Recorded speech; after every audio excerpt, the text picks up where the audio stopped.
Hi guys, it's April. This may be the last time you're seeing this hair, so you're gonna have to get used to that. This of course is my mid-month wrap-up, as always. I debated on whether or not I was actually gonna do this one because I only have these books to talk to you about. I had a slight position shift at work, and so my time is going more towards work and less towards reading, and I'm still trying to find that work-life balance, and I don't know if I have it figured out yet.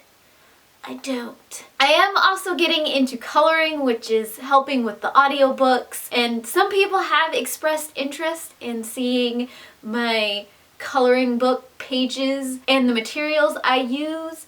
If that is something you guys would like to see, I would love to do a series over that. Let me know down below what kind of things that you would want to see coloring wise, or if you wouldn't want to see things coloring wise. As always, you can stalk my Snapchat if you want to see every other day dosage of what I'm coloring, because I like to take pictures of whatever stage I'm at when I stop coloring for a color session, because I like to look back and just see the progress. I don't know, I'm weird like that. So that was the non-book wrap-up of this month so far. Now we will go on to the 4 books that I have read in the past 2 weeks. The first one is this beautiful book, The Bands of Mourning by Brandon Sanderson. This is the 6th book set in the Mistborn universe, and I think it is by far my favorite book in this universe. The development of Steris in this book I absolutely love. For the first time, I actually enjoyed her character and I started to connect with her character, and I realized that it was her character. I don't know how that happened, but you learn so much more about her, and that is why I love this book.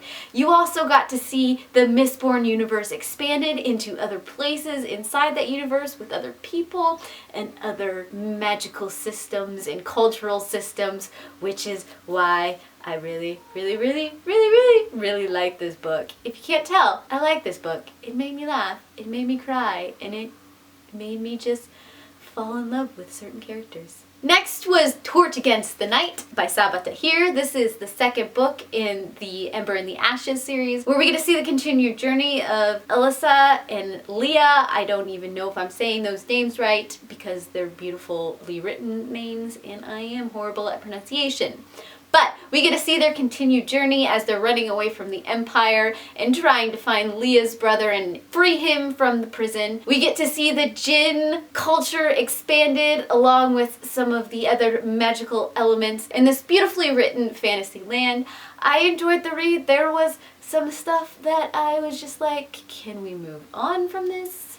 I'm bored. There were some spacing issues with this book, but I did enjoy it. Then came Everland by Wendy Spinale. This book I was supposed to buddy read with Shala at Shaegeeksout. If you haven't checked her out, you should go check her out because she's wonderful. However, I forgot that we were gonna start this at the beginning of the month, and then she finished it before I even started. Whoops. But I did eventually, of course, get around to reading this book. I have a full review over this book if you want to go check it out, because I had an interesting experience while reading this book, and I document all of my words and thoughts in that video. But this is a Peter Pan retelling set in a steampunk war-torn London. The synopsis alone sounded amazing, which is why I picked it up. It does stick very heavy to a Peter Pan story. To me, it felt more Disney than it felt the original. And I, of course, got really critical of that fact because I so like the Peter Pan story. But if you like steampunk London and Peter Pan and you are so entranced by the Peter Pan story as I, you might not notice some of those things. It was a thing I read. Yeah. And finally, there is How to Hang a Witch by Adriana Mathers.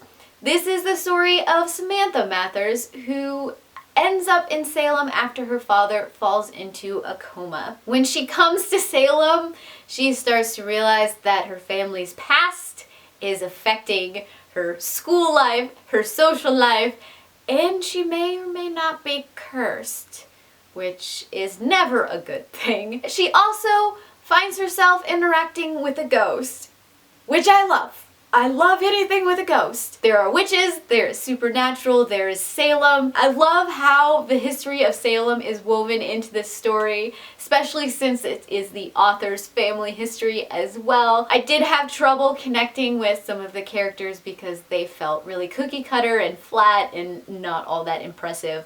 But I really did enjoy the historical elements in the story along with some of the witchy type elements as well. So those are the 4 books that I have read so far, and my coloring history as I keep on throwing into these wrap-ups. If you have read a book that you think I need to read, let me know down below. If you think I should do any coloring videos, let me down below. If there is anything that you think I shouldn't be doing, let me know down below. Just talk to me down below.